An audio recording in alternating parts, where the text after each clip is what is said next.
and carcasses. Viewer discretion is advised. The sun may not be out on the sunset safari, but the warthogs sure are, and hopefully we'll get to see them wallowing. This is Safari Live. Ready.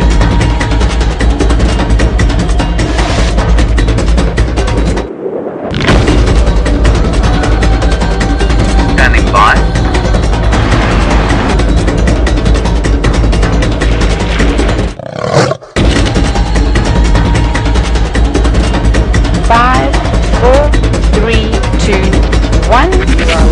You are live.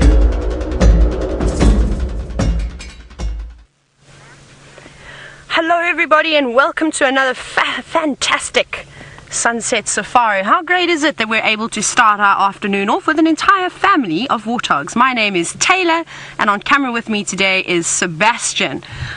And it's been pretty cold and miserable most of the day, but it seems as though the clouds have finally started to break apart and the sun is poking through, so maybe we'll end off the afternoon with a sunset. But, well, without further ado, should we have another look at these warthogs? They're one of my favorite animals. There's such great characters out here in the bush, and maybe it's your first time seeing warthogs, and you can hashtag Safari Live on Twitter if you have any questions for us, because this is live, this is happening right now, brought to you from the middle of the Sabi Sand Wildtuin, which is open to the Greater Kruger National Park.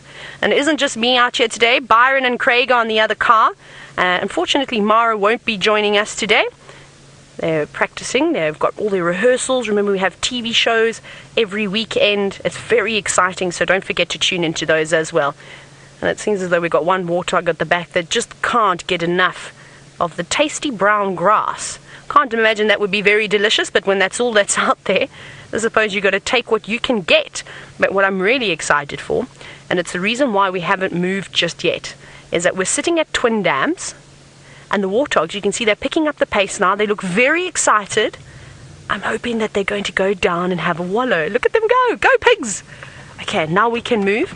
Now the reason why I didn't want to move straight away is because I didn't want to scare them. Warthogs can sometimes be a little bit on the sensitive side, and they are quite wary of us being quite low down on the food chain. But they've started making their way in, and they've done exactly what I was hoping I was going to do. So we're going to quickly try and reproduce. No, we're not going to try and reproduce. We are going to reposition the other one. That was terrible. I'm going to send you across to Byron so you can also say hello.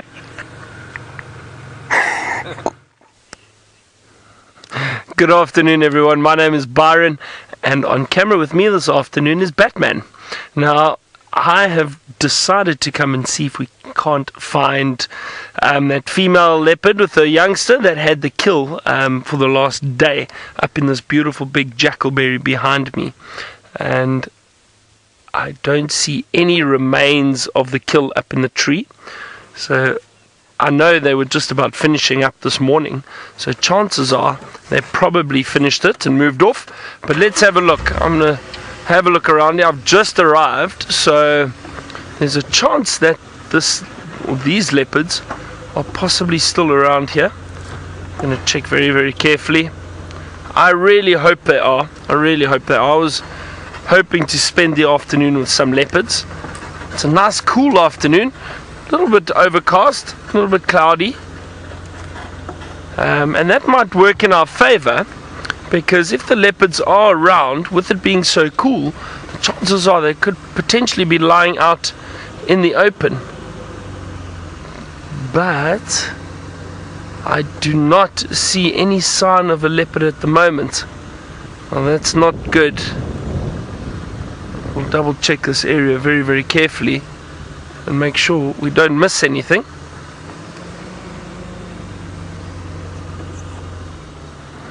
Jeff, you say maybe they're taking a nap somewhere. Very possible indeed. I wouldn't be surprised if they are lying down in this drainage line somewhere. But like I said, the chances are they could also have moved off.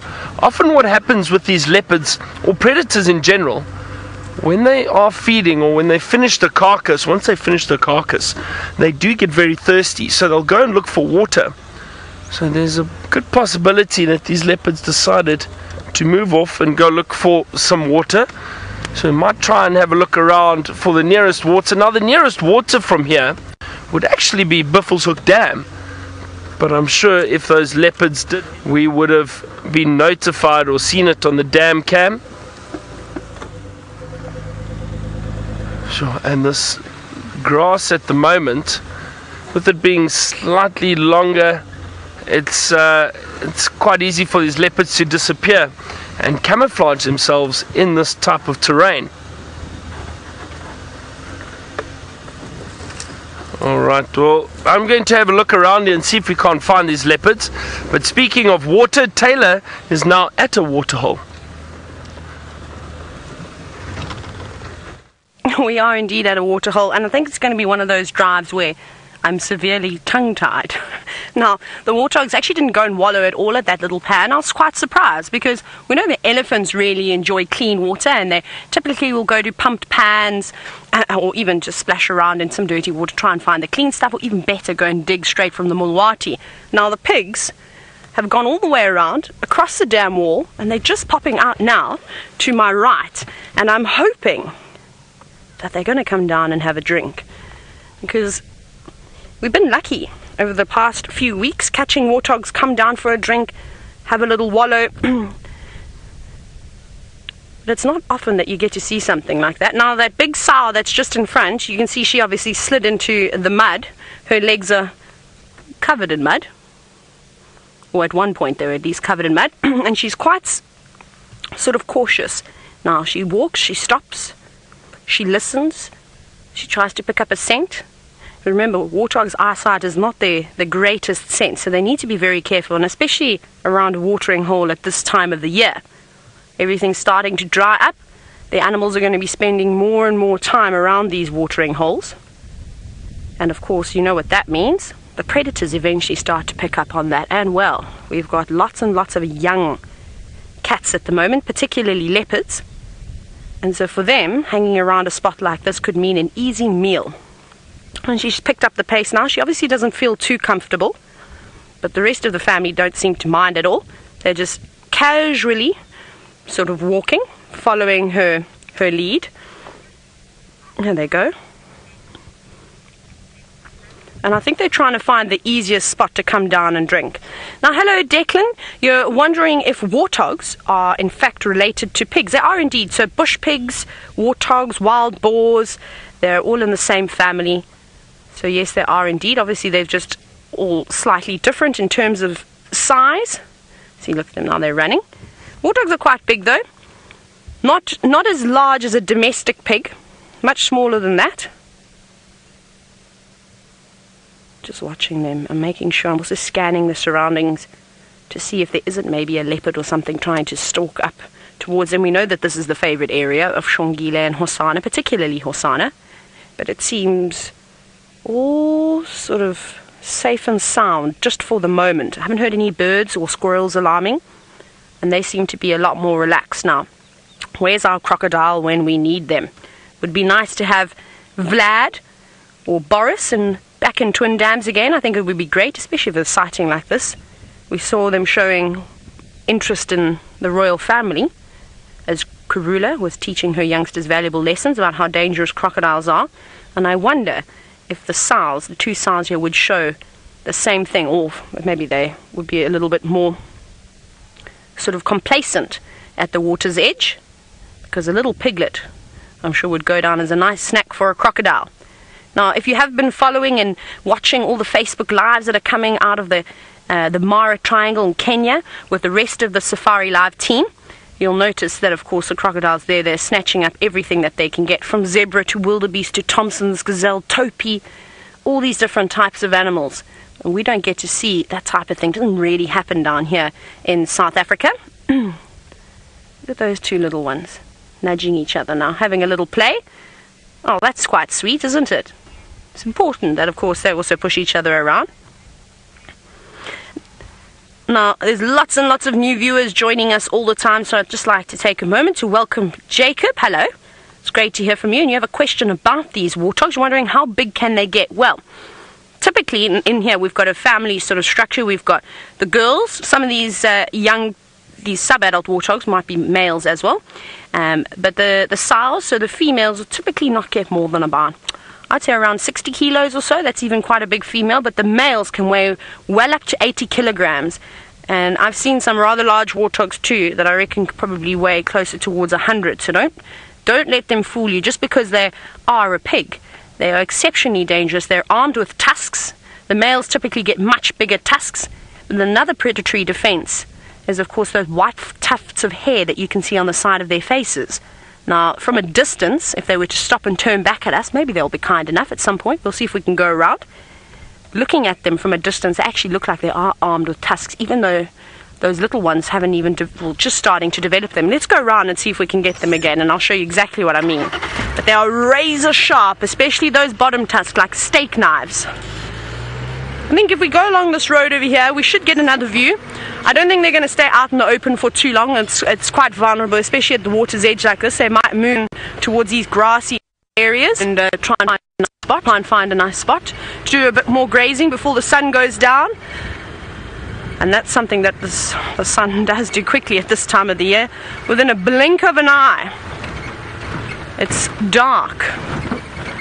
Warthogs have already started staring at us, and it's a bit strange that they all of a sudden become panicked by our presence, even though they haven't worried about us once since we've been here.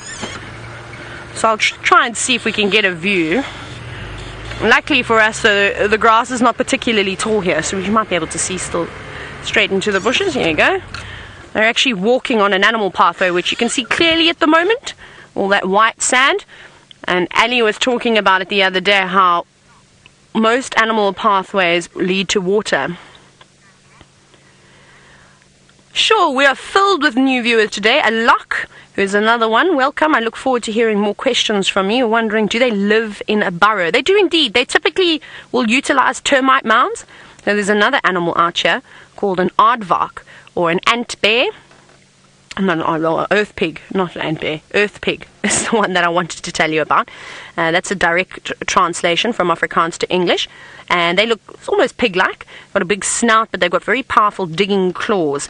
And they dig into the termite mounds, and normally for feeding, but then they also utilize those burrows as holes. And typically aardvark and warthog have a really nice relationship. They share these burrows. Aardvark being nocturnal creatures, warthogs typically being out during the day. So the warthogs will use them during the day when they're not around, and the warthogs will go in once the aardvarks come out. But there's so many different burrows out here, and of course the warthog is much larger, so they need to widen it. They'll dig. They're very good diggers, warthogs. But it doesn't have to just be a termite mound. It can be something else. It could be a natural cavity. They'll use those, but in this area they're typically using the termite mounds. But they're gone now. Bye, pigs. What a great warthog sighting. I think that's a fantastic way to start the drive. Now obviously we've found warthogs. Hopefully we're going to find something even bigger, and that's also great. Maybe some elephants. That's going to be my goal this afternoon. But Byron's driving around. I know he was heading to the closest watering source to see if he could find Tundi and Tumba. Let's go across to him and see if he's got any tracks.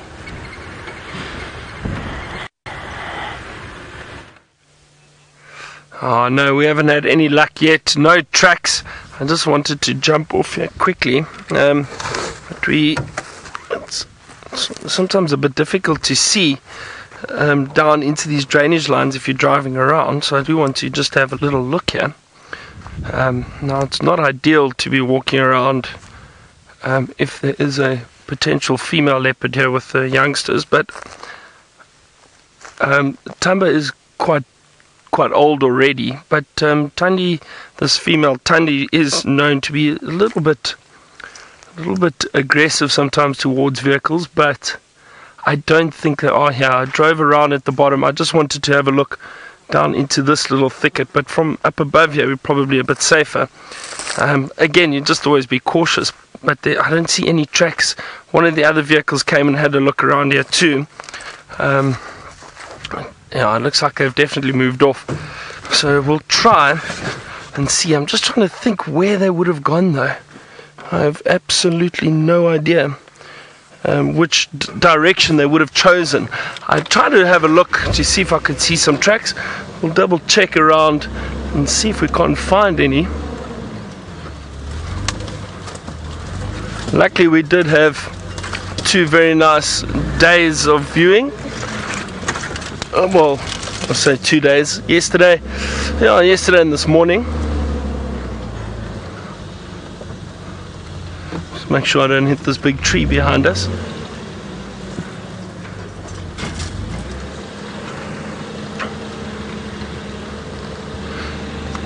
As I was saying though, with leopards, once they finish their kill, they will generally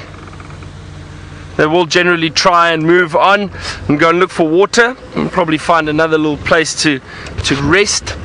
It's not quite warm this afternoon. It's a bit cooler than it has been the last few days. But we do know that leopards will move around during the day. Some people don't.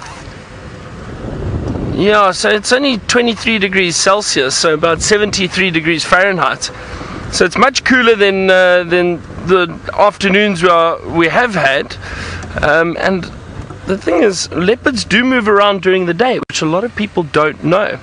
And these leopards will probably, or would have, gone and headed out to this area looking for some water.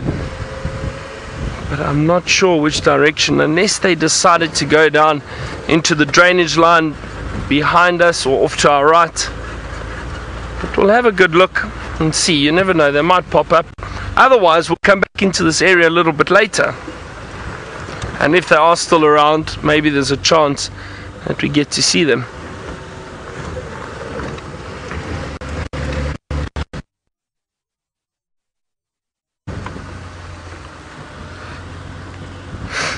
James, now you're asking about the rain that we had this morning, and we had a lovely little bit of rain, not much though, not much, but it was still nice to hear some rain, and we'll have a little bit of rain. I heard it from the comfort of my room while Tristan and Ali were out this morning.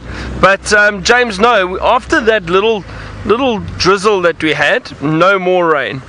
It then stopped and hasn't rained again, and I don't think it's going to rain again. Just checking all these termite mounds very carefully. We do know that sometimes these leopards like to lie on termite mounds. Leopards do that because it gives them a nice vantage point to have a look and scan around in the area. I still haven't seen any tracks though. It's actually a bit difficult when you are driving around and you're scanning in the bush to try and look for tracks. I'm not sure. I'm sure they're in one of these drainage lines. I don't think they would have moved too far, but you never know. You never know. So maybe they pop out somewhere a little bit later. We'll definitely keep our eyes open, and also we'll try and listen out for any alarm calls. Maybe some monkeys or Impala.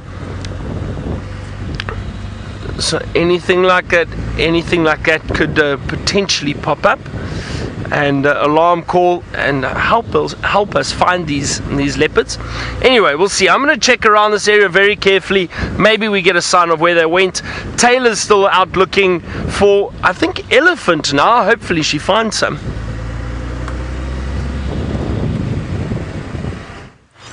Hopefully we will. I think we're going to have a Warthog drive, in fact. Let me just shuffle around in my seat. I did just see a big boar run across the road, so I wonder if it's not my favorite Warthog, who lives around here and has no hair on the end of his tail. That's how I identified him. But anyways, we've stopped here, and the reason why I wanted to stop here today is obviously for the last few days, and they still are, burning in the Sabi Sands and the Kruger National Park, sort of just getting rid of all this excess vegetation, making sure the fire breaks are burnt so that if we do have any big fires coming through, it's very dry at the moment. The vegetation will catch alight very, very quickly. And it's important that we do this. But now, as we watch this log still smouldering, that little bit of a spit we had this morning, I don't know if you can really call it a drizzle. Anyways, it was great. Now, I'm not particularly happy about it, I'm going to be honest, because the more rain we keep having, the less chances we have of the buffalo coming here. But now, maybe, because we've burnt here, grass doesn't need much water to grow. It literally needs a couple of mils, 2 or 3 mils, and you'll start to see regrowth. So maybe that will encourage the animals to come into this area. But we'll have to see. But I'd just like to see the buffalo come back. Of course, I miss them, because with buffalo comes the lions. And the lions, I think, have to be my favorite of the big cats. Love leopards, of course, who doesn't? They're such beautiful animals, but there's just something about lions that I absolutely love. Now, this wasn't a great area that was burnt. There wasn't really much here. It's just taking care of some of it. Lots of sort of sandy patches now in between, but that will leave space for all lush new vegetation to come through. And again, for those of you who have only just started watching us, you'll be so shocked as the changes when we get to summer again, we get our first rains. I promise you, after a couple of weeks, it turns bright green. Flowers everywhere, leaves on all the trees, grass all beautiful and starting to push through, and these areas will almost look like golf courses. I love to watch the changes on quarantine. The big open plains just behind our camp, that's one of my favorite things to do. Now, let's see if we can find this warthog again. He did just run up across the road in front of us. We might catch him.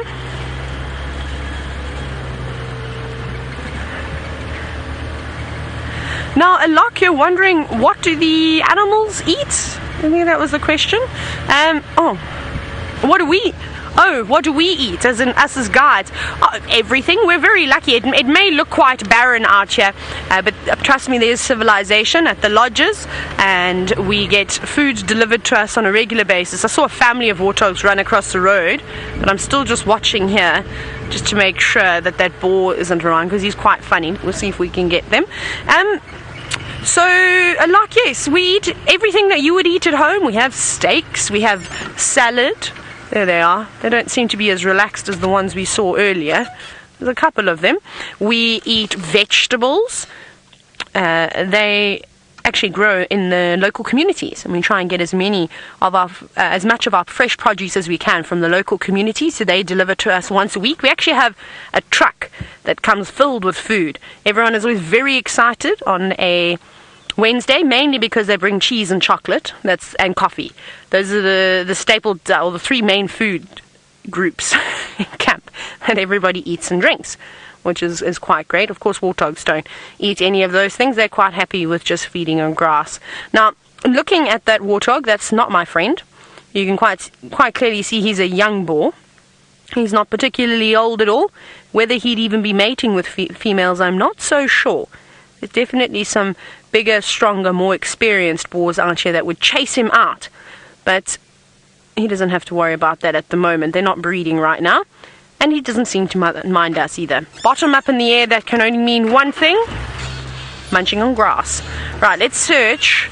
He loves it around here, and I don't think that boar would allow that youngster to sneak in and potentially sort of steal some females, or maybe he's just experienced and he knows there's no point hanging around them at the moment.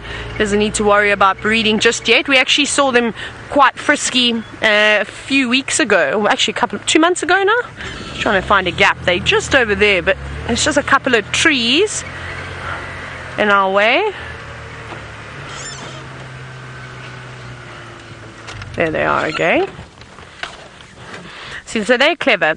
So this will be a great opportunity now for us to keep checking these areas, these fire breaks, the boundaries, and hopefully we'll start to see the grass coming through.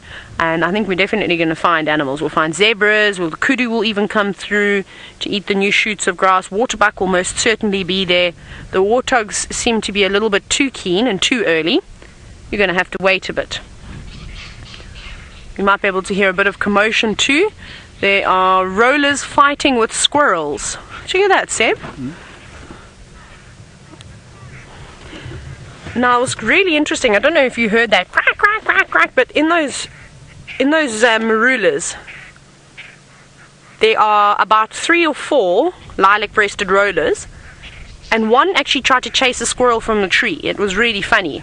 Now remember, a breeding season is starting for a lot of the birds now, so we are starting to see lots and lots of courtship. So these could be the males now disputing amongst one another. They're being very vocal.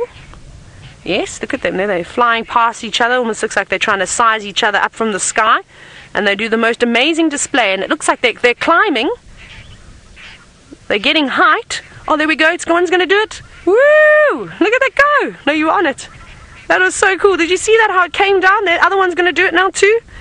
So that's it. These boys are having a standoff at the moment. There's actually lots of them. There's about, now I can see there were 2 that were flying, and there were another 3 on the marulas. It's very difficult to try and capture this.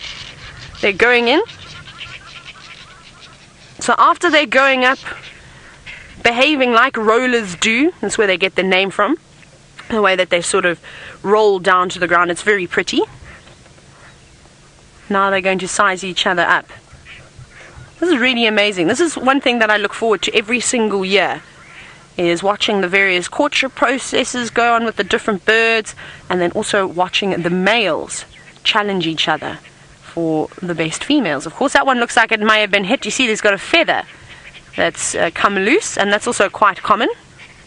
You'll see that. We don't know where to look. There's just birds flying everywhere.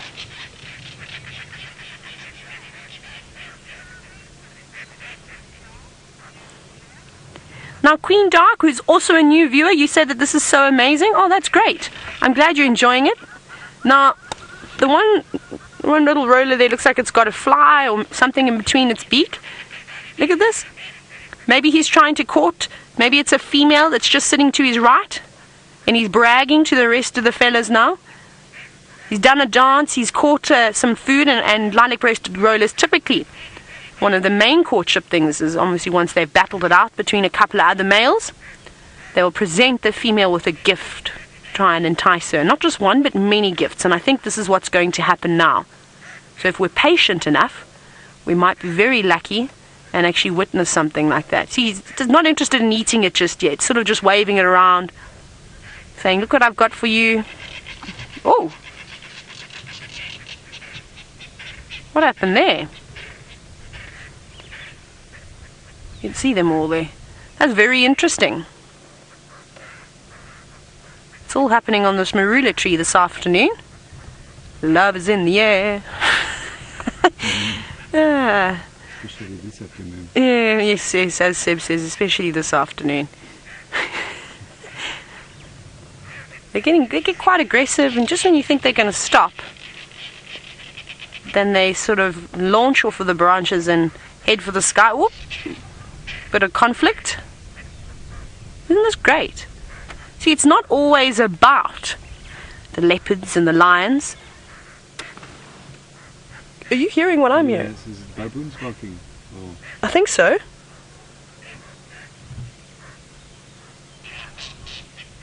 I don't know what that is. I'm going to take my earpiece out. Sorry, Megan. I just want to listen to something in the bush.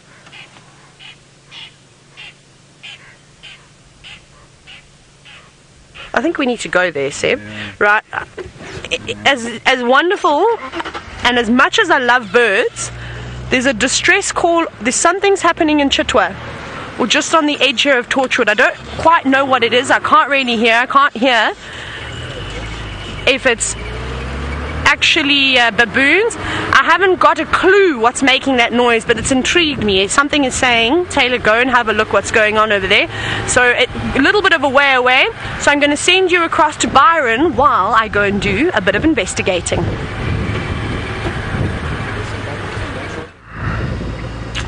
Well, it looks like Taylor's had all the luck so far. We haven't found anything. Oh dear, no sign of where those leopards went, but like I said, we'll head back into that area a little bit later. But we'll see what else we can find. Maybe we're lucky and we bump into some elephant, or who knows, anything really.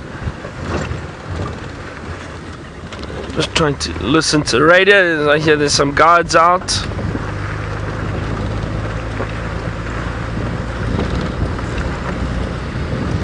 Rosie, good afternoon to you. You asked, is there a pride of lions here? Yes, Rosie, they actually, well, there are a number of prides of lions throughout the greater Kruger, which we are situated in.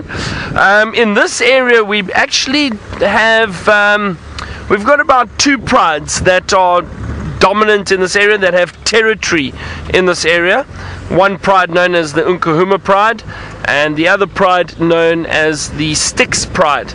Now the Nkahuma pride is predominantly in our area, and then their territory extends quite far north, and then the Styx pride predominantly in the south. We've also got a coalition of males, of 4 males, known as the Birmingham males, They patrol this entire territory. They're dominant here at the moment, so there aren't any other big males that come into this area, Rosie. So there are quite a few lions around, and hopefully we'll be able to show them to you at some point. So keep watching Safari Live and hopefully you'll see some of them. Bless you, Craig. Now don't forget, everyone, again, just a reminder, we are live, so send us your questions, send us your comments, and you can do so via Twitter at #SafariLive, and we'll try and get through as many of your questions as possible. The ladies in the final control will give them to us.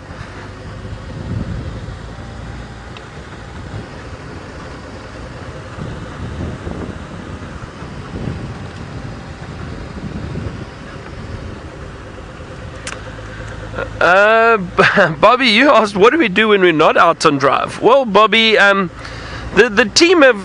team's got different roles really. So the ladies in the final control, they do a lot of editing on short little clips from the show. They try to pick out certain sections that we'll use for social media. The cameramen all edit and post and put all the video footage that they've recorded, if anything that can be used for a story, they'll put that onto a system. I mean, Tristan's got a few roles that he needs to fill. It all depends, you know. I still have my business that I run, so the guiding that I do, so I'll do some of that. Some of us try and exercise during the day in between drives. We occasionally get an hour or two just to relax a bit, maybe read or watch a movie or something, or a series.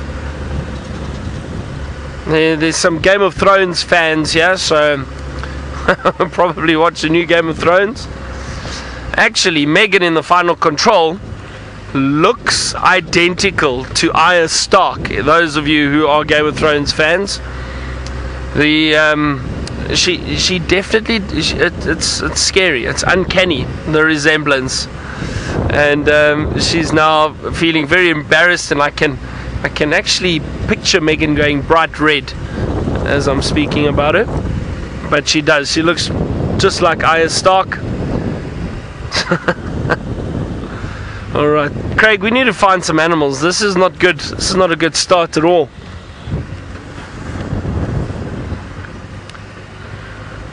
Craig, man of many words, agrees with me.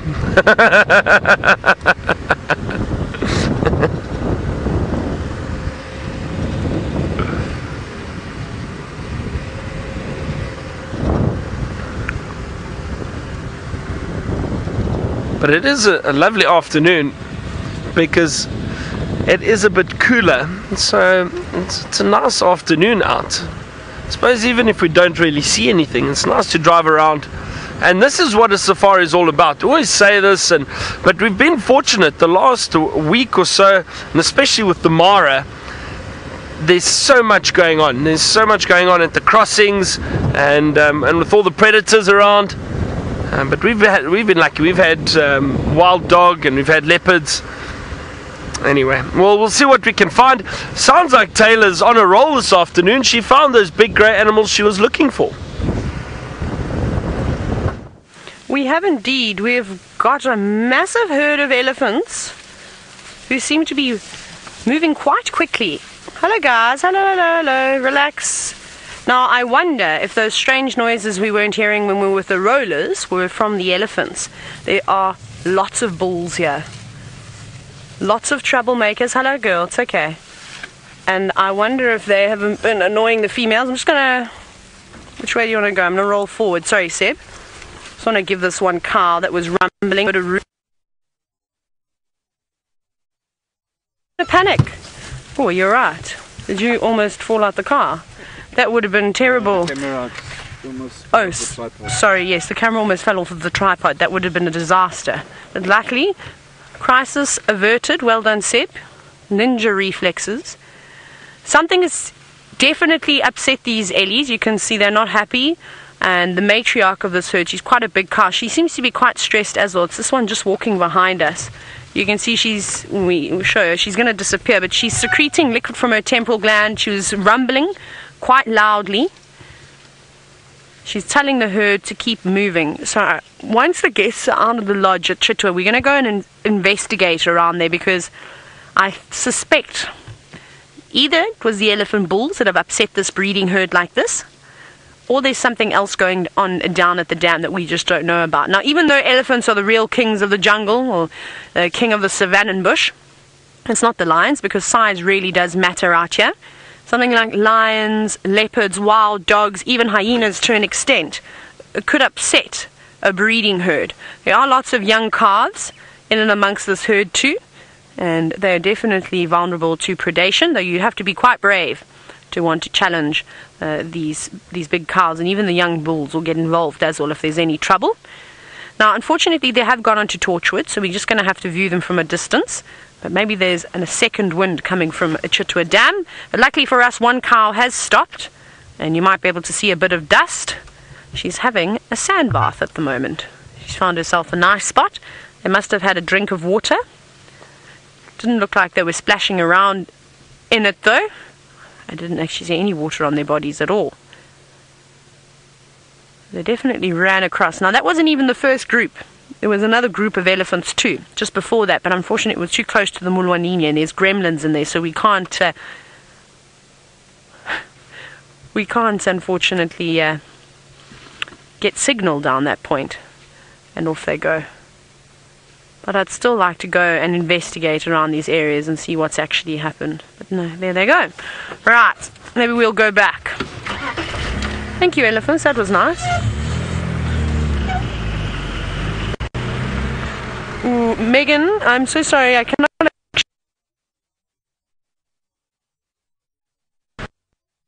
Okay, I think... Oh no, that's wonderful that Tayla got to see those elephants. Now, we've had fresh baboon tracks around here, heading along the road. Now, we haven't seen baboon for quite some time. But you can see they've been running along the road. Maybe they're around here somewhere.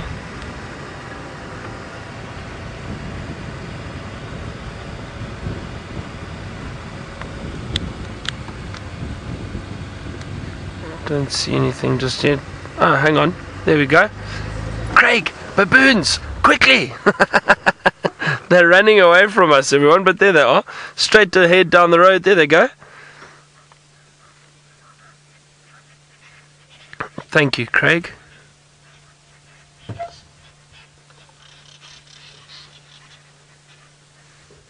Let's see if we can catch up to them. Now, the baboons generally are a little shy of the vehicles. They do move away quite quickly, but that's nice. At least we found some baboons, everyone. Sure, I was starting to panic there for a second. Like I always say, it's too soon to panic.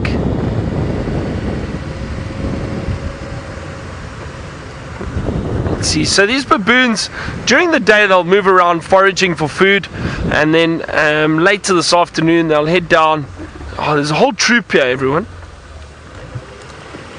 There's a whole troop here. Hold on. Let's try getting into a position where we can see them. There we go. We might be able to see a few of them moving through the bush.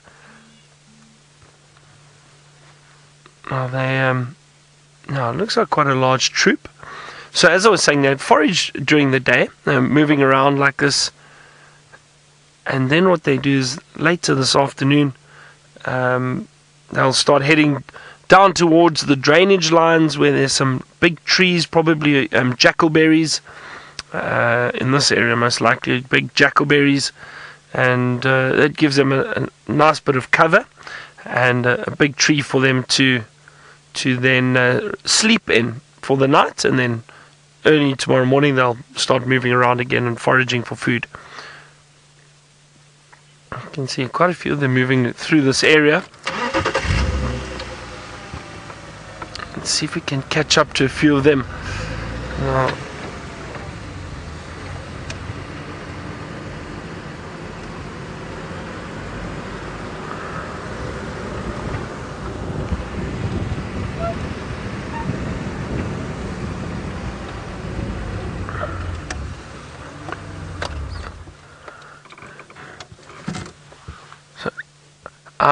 Dora, you said you're so excited to see the baboons. That's wonderful. I know a lot of people do enjoy seeing these primates, whether it be the baboons or the vervet monkeys, and it is nice to see them. They are quite funny to watch at times, especially the monkeys, the baboons too. There's always some behavior going on, some interesting behavior. Now, it's difficult to see them, everyone. There we go. It's because it's quite thick and they're moving through the thicket at the moment. But there are quite a few around here. You see, every now and then you'll catch a glimpse of one or two moving around, some chasing each other. Now, the one thing, though, is the baboons are incredibly alert. So they will warn each other if there's any potential danger or threat. So any predators around, their eyesight is amazing. Now, these baboons walking around like this on the ground, and they haven't made a single sound. I doubt that there is any predator in this area, because if there was, these baboons would have seen it. And their eyesight is really phenomenal. And they've got this incredible bark as an alarm call. Bow! Bow! That's the alarm call that the baboon give. And if there are any predators, they'll alarm call, and the whole troop then knows that there's potential danger around, and then they need to be careful. I'm just having a look. Oh, there we go. There's actually a view of one sitting out in the open. There we go. Craig, how's that? Is that okay? See, they're quite shy. They don't like to be seen. Just as we see one out in the open, then they move again.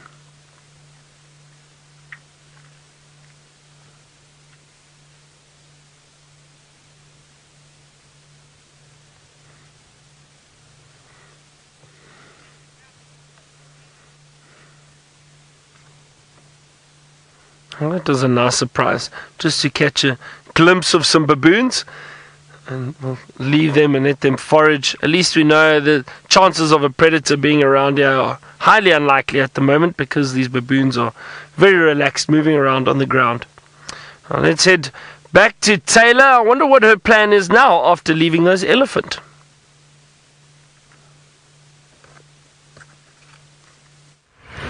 Well, we actually spotted a pair of crested barbets who looked like they were sort of designing their nest, or at least patching it up.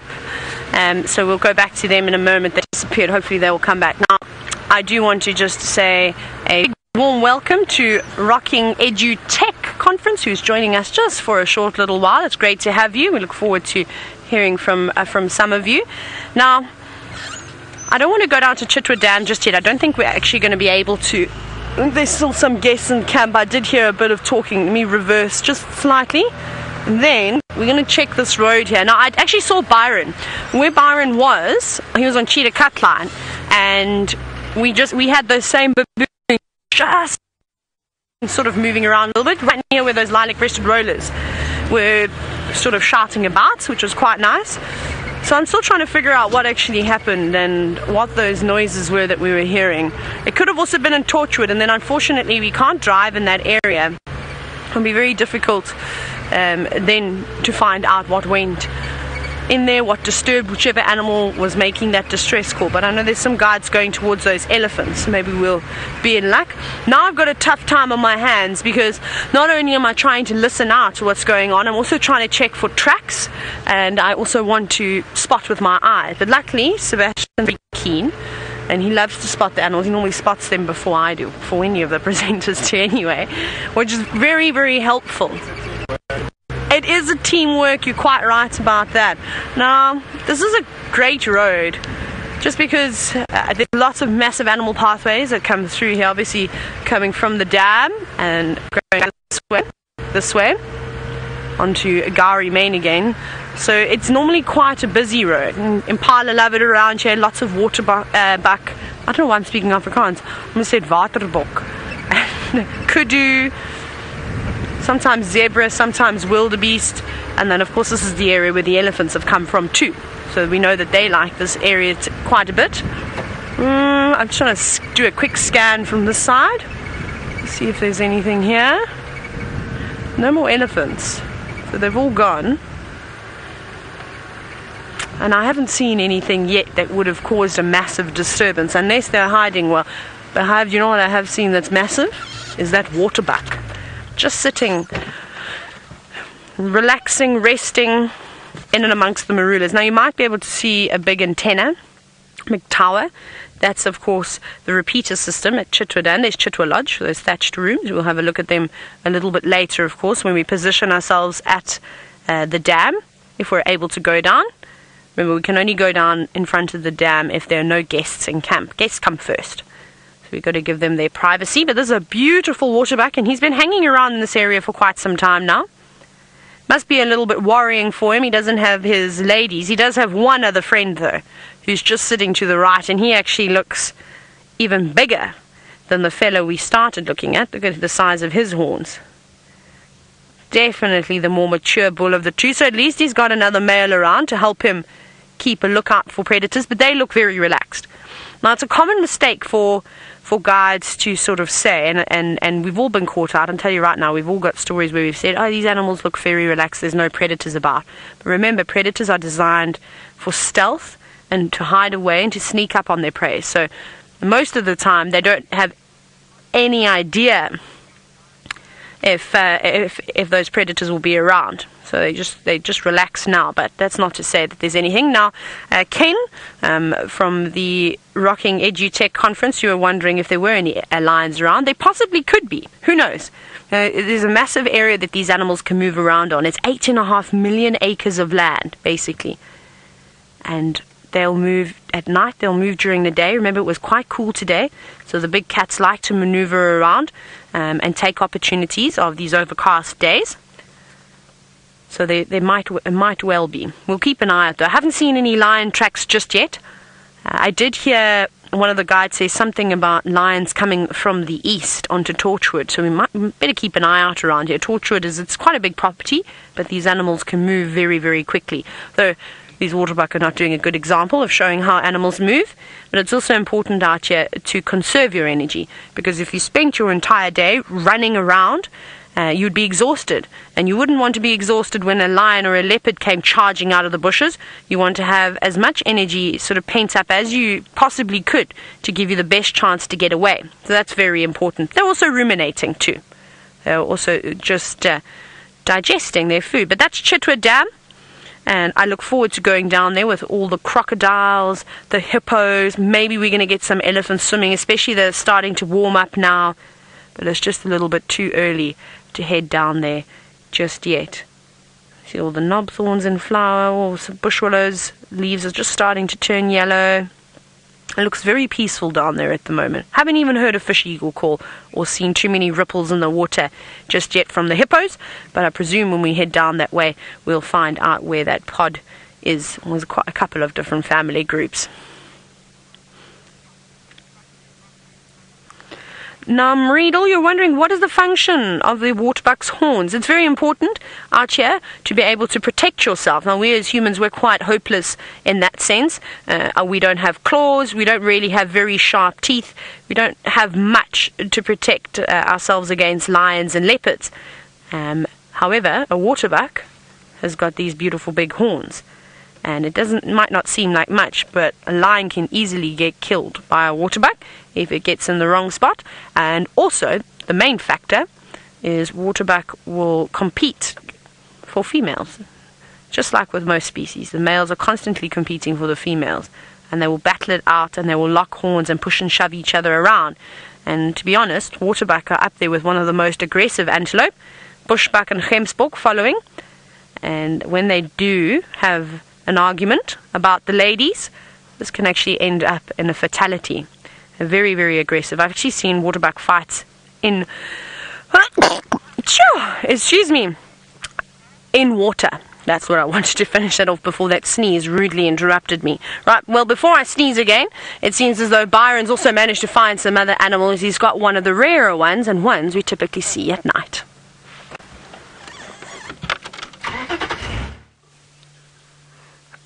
We do indeed, everyone. I'm just keeping my voice down because this is such a wonderful sighting of a genet.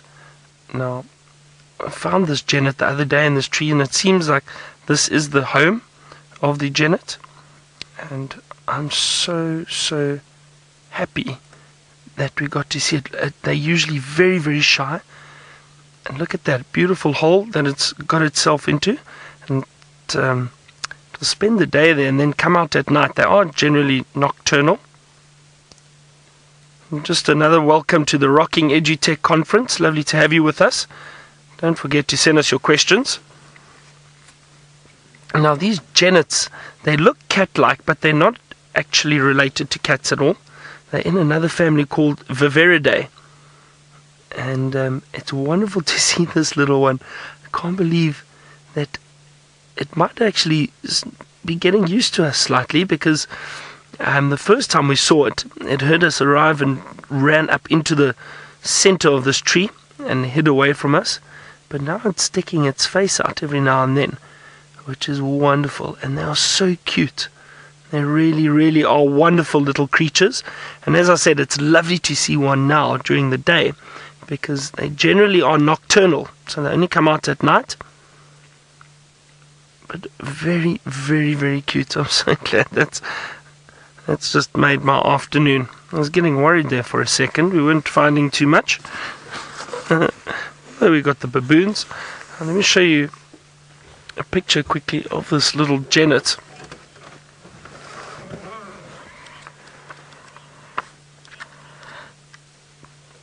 Katie, good afternoon to you.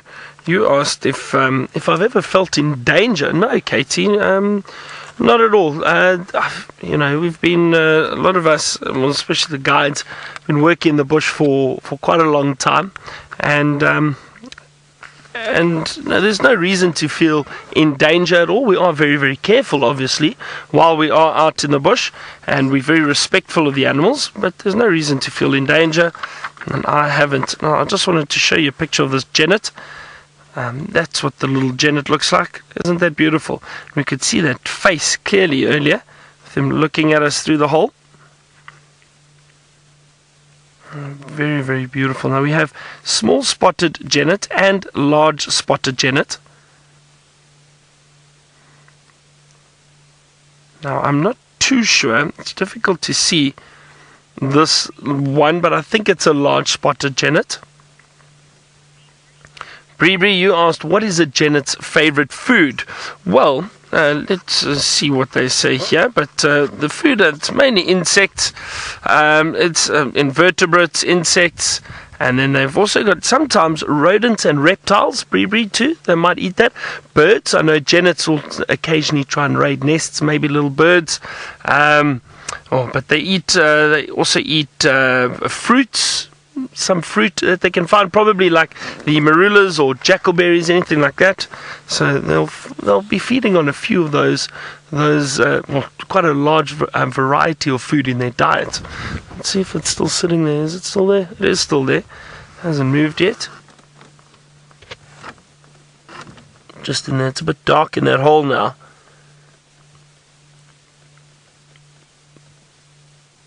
And there you can see the spots very clearly of the coat.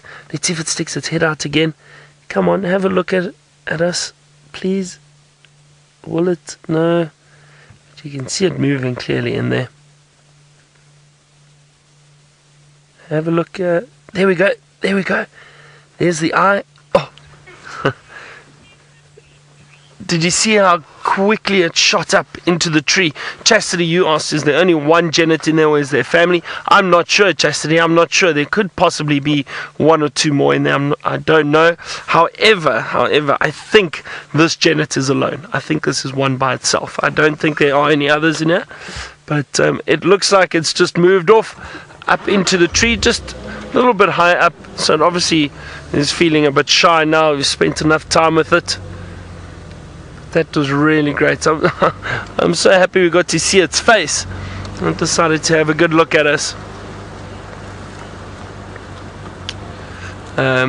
That was a wonderful surprise, wasn't it? Now, we're going to carry on and see what else we can find. I'm feeling a lot happier and a lot more confident that we'll find something this afternoon, a lot more, hopefully. Now, let's head back to Tayla. She's still close to one of the dams, I think, and see if she's had any more luck. Hopefully I will. I'm quite enjoying these little snippets that the animals keep giving us. Not necessarily long sightings, but enjoying them nonetheless. Now, I have a question, Megan. Do you know where Byron is going? Can you please ask him? I know he's not far from me. We're back at Twin Dams again, right where we started the show. We're just going to pop past it. I would like to go to Treehouse, but I know Byron's quite close, so if he's heading that way, then perhaps Sebastian and I will go and find the leopards that gave him the slip. So then we might head back towards central side too. So we'll just bumble along. We've got lots of different places that we can sort of head to. I don't think those leopards have gone too far though. Oh, okay, Byron's not heading to Treehouse Dam, says Megan the director. What do you think, Seb? Oh. Okay, then we'll do okay, so we're going to swap. So then we'll let Byron continue searching for the leopards then. We'll go to Treehouse Dam. That shall be the plan then. We're just trying to organize everything, of course. But I wonder what's going to be at Treehouse Dam then. I wanted to go there in the beginning and then I got so sidetracked. I was listening to a song. I think I was singing Fergalicious or something ridiculous. And then yes, and then I thought, oh, we better go and find an animal to start with then. So luckily for us we had the Warthogs. But we aren't too far away from Treehouse Dam. A couple of roads. We're maybe about 6 minutes or so. It's not far at all. Maybe not even that much. I think I was a bit too generous there. And those elephants could change direction again too. They could end up crossing back this way, maybe cutting onto Mamba or Central, or maybe that's where we're going to find them tomorrow morning. Right, let's go on to Elephant Carcass. Lots of giraffe tracks around too, but no giraffe. Now, Neil, good day to you, sir. You're wondering what time do the animals typically come down to drink at the dams? It depends on the animal species, I suppose, and their proximity to the watering hole. So you get some animals, like Impala and zebra, for example, that are water dependent, and even the Waterbuck, those two big Waterbuck we saw earlier, they're also water dependent animals. They don't go far from water. They typically won't move away for more than about 5 kilometers of a permanent water source, or so they say. Obviously they have to move when those water sources dry up to get somewhere else, so you know, there's exceptions to the rules. In winter, I find that the animals will come and drink during the middle of the day, whereas in the summer months, when it's exceptionally hot, you can remember the temperatures can get well over 100, you know, up to the high 30s, early 40 degrees Celsius. So they'll normally drink first thing in the morning, and then just before the sun sets too. You might get some nervous animals that will use the cover of darkness to come down and drink, say perhaps Steenbok and Dacre, but they don't have to drink all the time. They get a lot of their water from the plants and things that they are feeding on too. So it really does depend. I mean, a lion doesn't have to drink every single day either. They'll typically go and have a good drink after a big meal. But if there's water around and they're passing through, they might stop, have a little sip of water, and then carry on with their evening. Right, just quickly checking up here to see if we've got any birds or any interesting things that may be about this afternoon. I really enjoyed those rollers, so we will see if we can find some more rollers. We're still looking for the different nesting sites of birds. Always, that's on the card, so it's important to keep checking up. And the trees. Oh, that rain was definitely something quite interesting today. I didn't expect it. I thought I was actually imagining the sound. We have corrugated iron as roofs, and it's one of my favorite things. And I'll tell you a quick story, although there's no such thing as a quick story with me. Well, it will fill the time before we get to Treehouse Dam. Let's put it like that. My parents are Australian. My whole family is Australian, in fact, barring 2 of us, barring my younger brother and I. We were both born in South Africa. And Anyways, my dad loves the sound of rain on a corrugated roof. So for most of our houses that my parents had built themselves, we always had corrugated iron on the roof. So I love it now as well. I love that sound, and it's the most beautiful pitter-patter. And I actually woke up this morning. I was up early and then I dozed off again. And I heard and I thought, no way. So I stepped outside and I thought, oh my goodness. And then it got so heavy and I thought Tristan and Ali are probably racing back. So I got dressed in my outfit that, well, if Joan Rivers was still around and I was put on Fashion Police, I would have been in a lot of trouble. They would have had a lot to say about my outfit. Now, we're right here at Treehouse Dam. I'm going to quickly pop onto the wall very, very quickly, seeing as though I've made you listen to all my silly stories while I get you. Have a quick look. Maybe there's another family of warthogs. Perhaps there's a leopard waiting for us. Who knows what we're going to see, but we're going to drive onto the dam wall right now. Ah, Mr. and Mrs. Egyptian Goose. Hello, Mr. and Mrs. Blacksmith Lapwing. How are your chicks doing? Well, maybe we'll find out in a moment. It's actually looking quiet now. Straight away I'm trying to spot the Blacksmith Lapwing chicks, but I can't see them, which is a little bit disappointing. It makes me a little bit sad, but then I know how cruel nature can be, and sometimes it doesn't allow for youngsters to survive. Oh no, I can see them. So Mr. and Mrs. Egyptian Goose haven't got any goslings at the moment. I actually don't know where they'd be nesting. I haven't seen any of their nests around here. But, Seb, if you look, see where all that elephant dung is? On the other side of the dam. More on this side, there's a small little bird running around. I haven't quite worked out from this distance, yes, at that dung exactly that you're at now, if it is a three-banded plover. No, it's not. It's one of the Blacksmith Lapwing chicks. How good is that? That's great to see. Now, they had three. At first it started off with one, and then the next afternoon we found a second one, and then we found a third one. Well, I've only seen one, but before I say anything, they could just be hiding around the corner. But it's quite interesting that the parents have actually flown off. I don't know where they've gone. It's not us that have disturbed them. We've seen them many times, and we've spent a lot of time around them with the vehicles, so they're not worried by us at all. Perhaps it's a type of defense technique. Maybe, as they fly away, the predators would think that, well, if the parents are flying away, maybe there's no youngsters at their side, which is a very clever tactic. You're doing a sterling job now, aren't you? Now, Fran, you say, what a fluffy bird. You are quite correct. They often call young chicks like this downies. So that's all that lovely fluffy feathers that you can see there. That's going to keep them nice and toasty during the cold winter nights and mornings that we get out here. And straight off the bat, straight out of the egg, they are sort of ready to go. Armed with their feathers. Might take them a few minutes just to find their feet. If you've ever watched little chickens hatch before, they're a bit wobbly, but they would have been very noisy, trying to get the attention of the adults. And now they're catching all the little insects. Hello Dora, who's a new viewer. Wow, there's so many of you today. I'm so excited, and like I said, I hope that I keep hearing your questions. You've said, what an adorable little bird.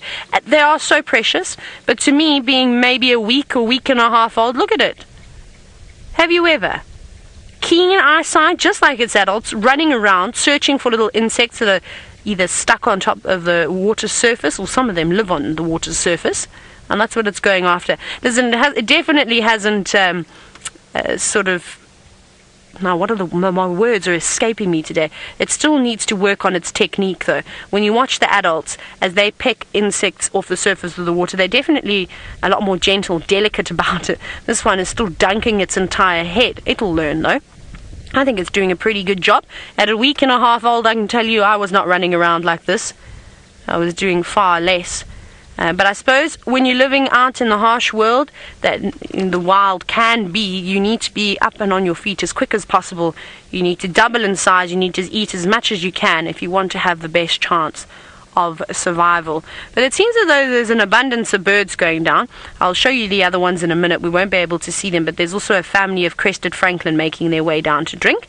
But maybe if we watch this little chick as it goes along the edge of the water and heads sort of to the western side of the dam, it may reveal its siblings. Maybe they're about. I'm still trying to spot them, but I haven't seen them just yet. Oh no, you know what?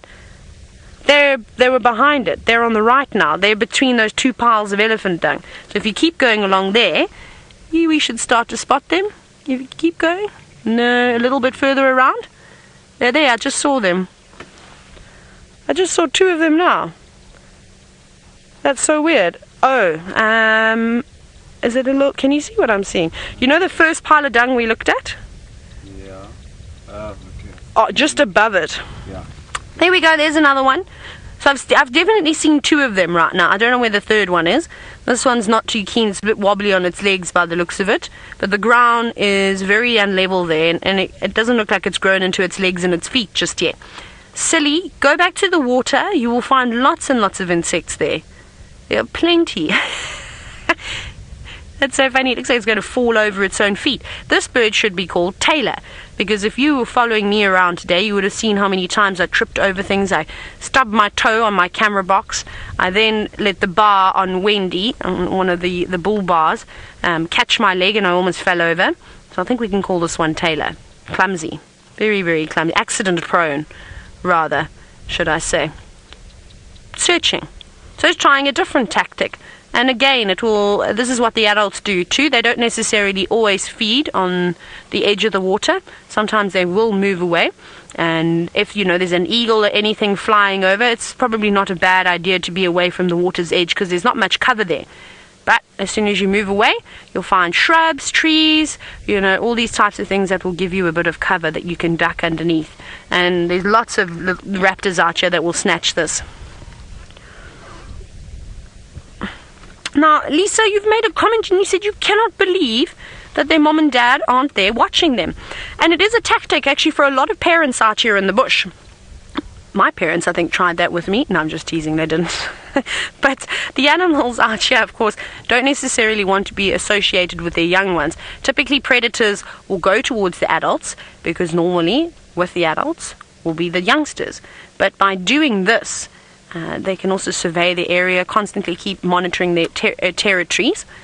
And normally what Blacksmith lapwings will do, and a lot of the other lapwings and plovers, is they sort of show this interesting behavior where they pretend that they've got broken wings and stuff to lure predators away. But that's typically when they've got nests. These little ones, again, they can fend for themselves. They probably can't fly just yet. I think that probably about, maybe 3 weeks or so. I'm trying to think at what age they'd be able to fly. They definitely don't have their flight feathers just yet. Maybe in a few weeks' time they'll be able to take off for the first time. Otherwise they're just relying on their legs and running away. But lions do it too. Lions stash their cubs in logs, in burrows, under trees. Leopards do exactly the same thing. Even waterbuck, kudu, Nyala, bushbuck will drop their youngsters off, say stay, and hide them in the long grass while they feed in the nearby areas and then come back again. So it's a type of anti-predatory behavior really that's going on. Right, but we're going to start searching for some other things now and see what else the bush has got for us this afternoon. I'm going to send you across to Byron, who has also joined the birding game.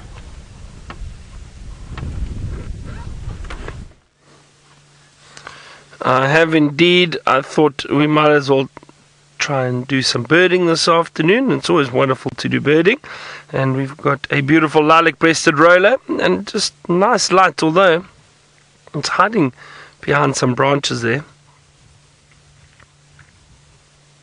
It would be wonderful if it actually flew for us, because you might get a lovely glimpse of that bright blue on the wings when it does fly.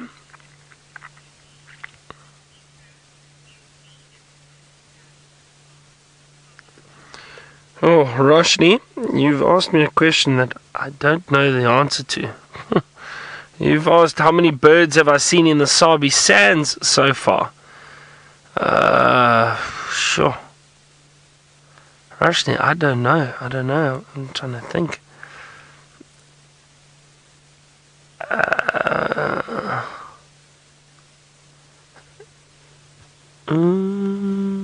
don't know. I would guess somewhere between 160 and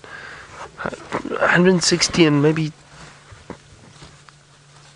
200, somewhere around there, Roshni. I don't know.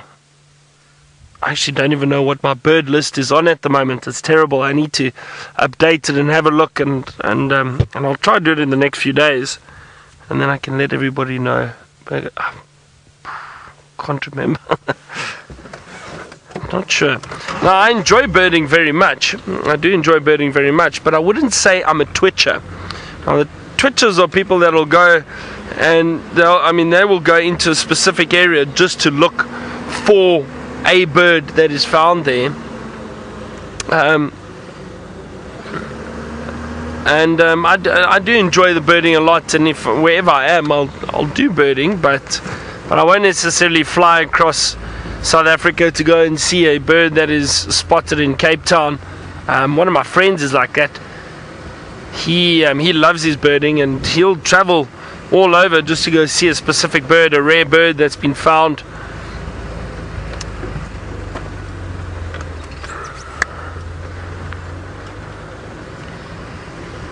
But I do enjoy the birding. And also the nice thing with guiding in different areas, every area is different, and the bird life is different, so you get to see many different birds around. Let's see if we can find a few more now quickly while we're around this area.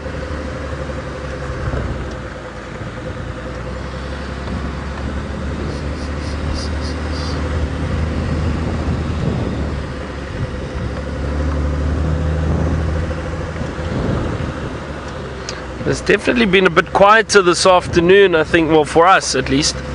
Seen some Impala, saw a few kudu earlier that just moved down into a thicket. I think that was as Tayla got to Treehouse Dam.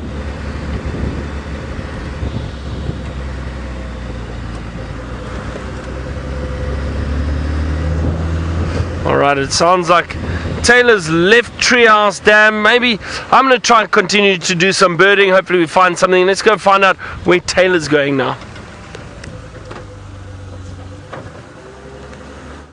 I have not got a clue this afternoon where I'll be driving. I think Byron Biceps Soro, if you we've all been trying to think of what else we can call Byron. Of course, the muscle man of the camp.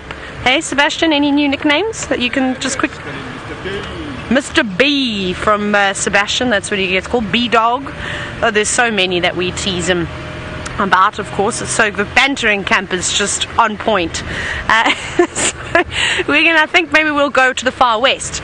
If Byron's going to be searching around via Tayla Dam, I'm sure he's going to be doing Gari, Cutline, Central, all those spots potentially where Tandy and Tamba could be. Maybe we can go and extend a little bit further away. Yeah, I haven't been to the western corner for quite some time, although I feel like I haven't done a game drive in ages as well. That definitely has happened. Well, I suppose there's so many of us having so much fun. We're all getting a little break every now and then before got to crack the whip, start working hard. Working, because you know what we do is not actually work. It's so much fun. Right, it is really though. Now, Roshni's got the question, how many birds have I seen in the Sabi Sand? And I know you asked that Byron as well, and he was very specific. He first said 116. I also don't know how many birds I've seen in the Sabi Sand. Quite a few, you know, especially working in such different areas, working down in the south and then coming up here to the north, you get a chance to see a few sort of specials. I'm going to go with close on 200, at least 200. I still haven't completed my bird list. I've tried, and I really need to go through it properly. I actually have my bird book here, and I started ticking it again the other day. I think something comes up and I get distracted and I forget to finish. I keep filling it in. I'll get there eventually though, one day. That'll be my goal for the end of the year. We'll try and see how many birds I've actually seen in southern Africa. Now, for those of you who have just started watching today, or perhaps in the last few days or last few weeks, we love to make lists and keep count of all the different animals that we see. It's a nice little game, gives you something to do on those quiet days. So if you have just started your bird list, and I think Byron and I will both be doing quite a bit of birding today, let us know if it's your first bird, perhaps it's number 100. Oh, you gave me such a fright, Sebastian. I didn't know what you were pointing at. Well spotted. It is a red-crested Korhaan. Just you can actually, if you go straight in, I'll direct you, and then just up to the right, it's just moving away now. There it goes. You got it. Well done. Great teamwork. No, thank you. Now, that is a red-crested Korhaan walking around over here, disappearing. It obviously has realized that it's been spotted. They don't like to be spotted. Well, I suppose they are slightly spotted, aren't they? But that's to help with the camouflage. Look at them, completely invisible in that grass. And they move so slowly as well that the grass doesn't sort of sway, as if an impala was walking through the grass. Make quite a bit of noise. They're very quiet, very silent, except when they're calling, and the males are doing a lot of that at the moment, trying to get the female's attention. It might even walk, maybe it's going to walk out onto the road and expose itself for us. The grass is definitely thinning out now in the area that it's coming through, and the road is not too far away from it. And that would be nice if we get to see it do its entire display. Ah, thank you! What an obliging bird. My goodness. Who needs Ellies lucky beans? Also, we have to call Ellie now Ellie Olive Oil. That's her new nickname. She hasn't got a nickname yet in camp, so I'm trying to sort of establish a few. Oh, got its leg caught on a bit of grass there. Careful, you'll lift your feet when you walk, as my mom says. Don't shuffle your feet, though I still do that. And off it goes again. See, that just like the warthogs, not wanting to spend too much time out in the open, moving back into the thicker vegetation. It's looking for something to eat, though. You can see that eye is very busy. Its head's sort of moving left, right, looking down, searching for something to eat. Oh, what an inconvenient apple leaf. It'll eventually come back around again. Hopefully it keeps coming in the same direction. There it goes. Now do your call for us, please. This would be perfect. Perfect opportunity. No. Hungry. Yes. Now I'm pecking on the ground. We had an amazing sighting once. It was probably the best red-crested Korhaan sighting I've ever had was at Cheetah Plains when we had that arena.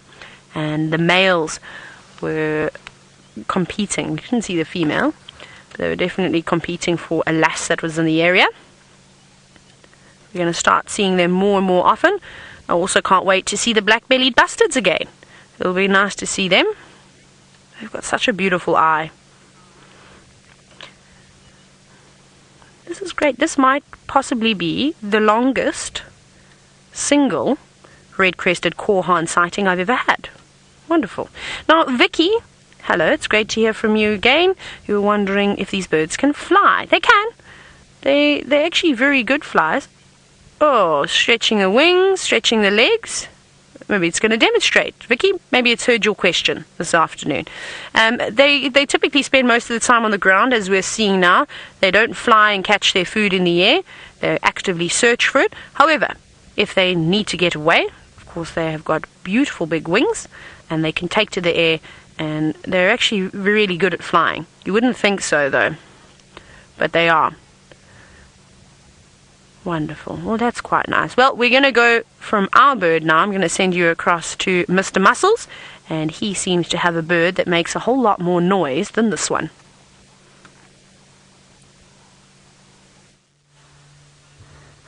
We've got a grey go-away bird, and they're quite low down to the ground at the moment. There's a few of them here. Probably trying to pick up on some little seeds.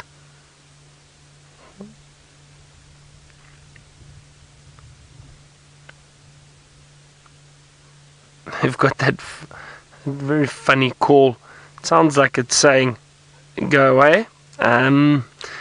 It's a bit of an alarm call, and they do.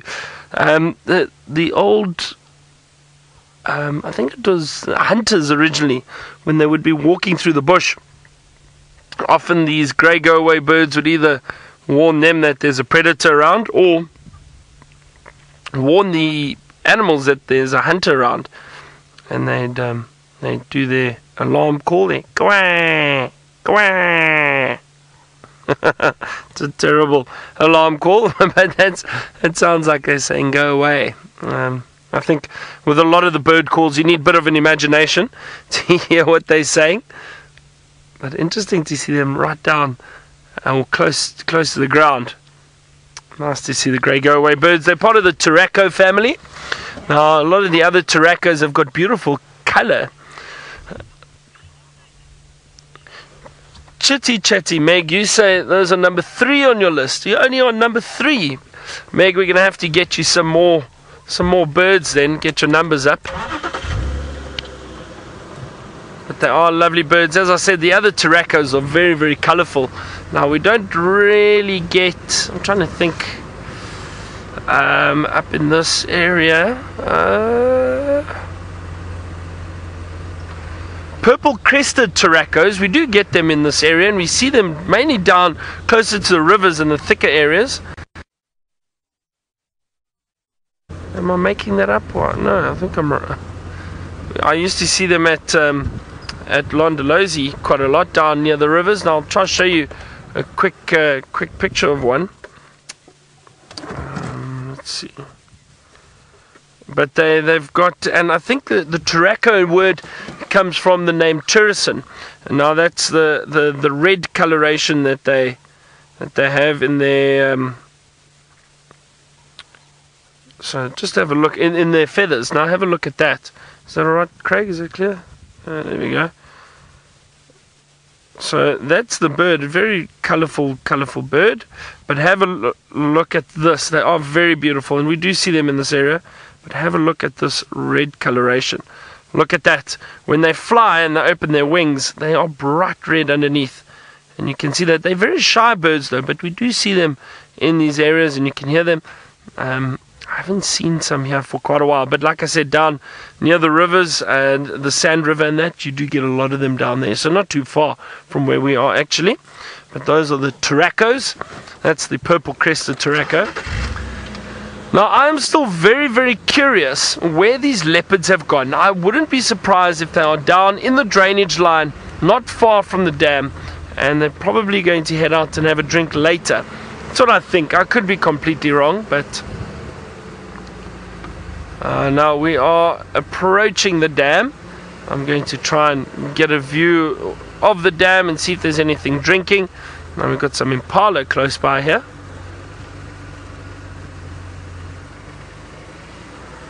I think let me just go around here quickly. I think there's some antelope down there.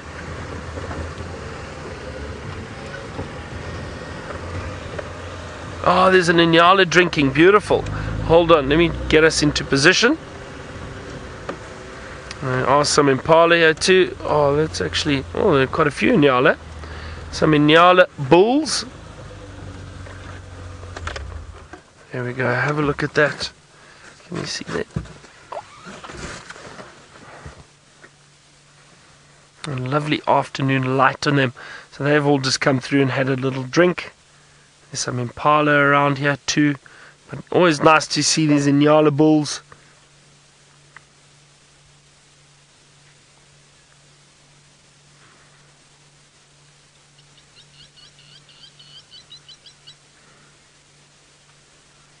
Charlene, you say they are oh so very pretty. They are indeed. They're beautiful antelope.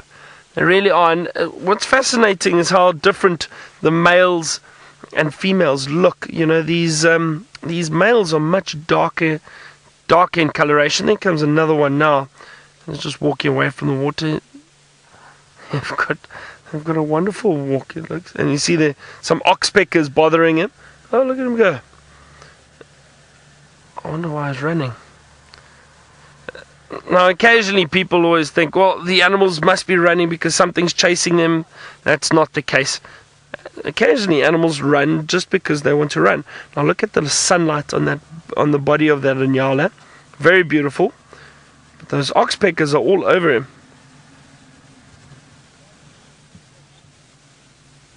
So as I was saying, the males and females look so different. And Dora, you say the males look like they had a fancy dress or a dance party. So they're much darker. They've got these beautiful coats. You can see the white stripes going down the body. But the females, if you have a look at that male's legs, you can actually see them clearly. That slightly reddish brown coloration. Now the females are that color. the bottom part of the male's legs. The females are that color, and those very prominent white stripes, no horns, but the entire body is that color. So they do occasionally look like, if you didn't know, they probably look like they are different antelope. There's an impala snorting away here. I don't think they've seen anything. I think maybe maybe some males just having a little dispute. But look at all the oxpeckers on that stump flying over there. There they are, red-billed oxpeckers.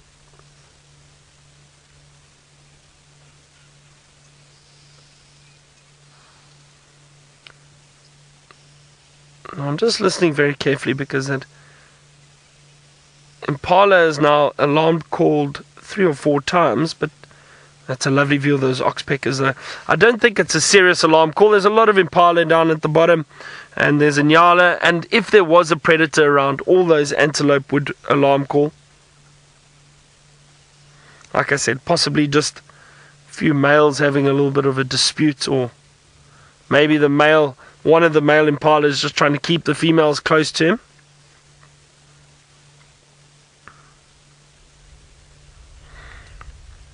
Josh, you're a new viewer. Welcome, Josh. And you were saying that's amazing with these beautiful oxpeckers. A little bit stiff. I can't move around. I'm getting old. Josh, it's lovely to see all those oxpeckers. Now, those oxpeckers, those red-billed oxpeckers, will be flying around because of all those impala that we can see at the bottom. Just down off to the right. There we go. Look at that big herd of impala. There's some in Nyala. Now, these oxpeckers, they pick off the ticks and the fleas off these animals. So that's why there's so many of them around here at the moment. See, there's a lovely view of them. And they'll also go down and drink water from time to time. But they'll often sit on the antelope species. They'll sit on zebra, buffalo, rhino, giraffe. All those animals they'll sit on to pick off the ticks, and they'll feed on the ticks and the fleas. They don't really sit on elephant. I've never really seen them sitting on elephant. And they also don't sit on predators. Predators won't tolerate them. But antelope species and buffalo, like I say, buffalo and zebra, and giraffe, rhino, hippo, they also sit on hippo, and hippos' backs are out the water and exposed, and the oxpeckers will go down, try feed off some of the not necessarily just the insects, but what happens is, and now the interesting thing with the oxpeckers, they sit on these animals and they feed on the ticks because they are actually looking for the blood. So those ticks are full of blood from well, being a parasite. They suck on the animal or the host that they sit on. And these oxpeckers will then go and feed on the ticks because they want that blood. So with the hippo, when their backs are exposed, often, some of you may have seen it, hippo do get into some serious fights, and you get a lot of serious scratches and scars on the hippo's backs. So what the oxpeckers do is they sit on the backs, and then they actually pick open that wound, and they drink the blood. And that's why the oxpeckers, there will probably be a tick or two, or maybe some fleas, but mainly because of the blood. They'll pick open the skin and the wound, and they'll drink the blood. And that's what the oxpeckers are after. Very interesting. But they do help in turn, they do provide a service of getting rid of the ticks off of the animals.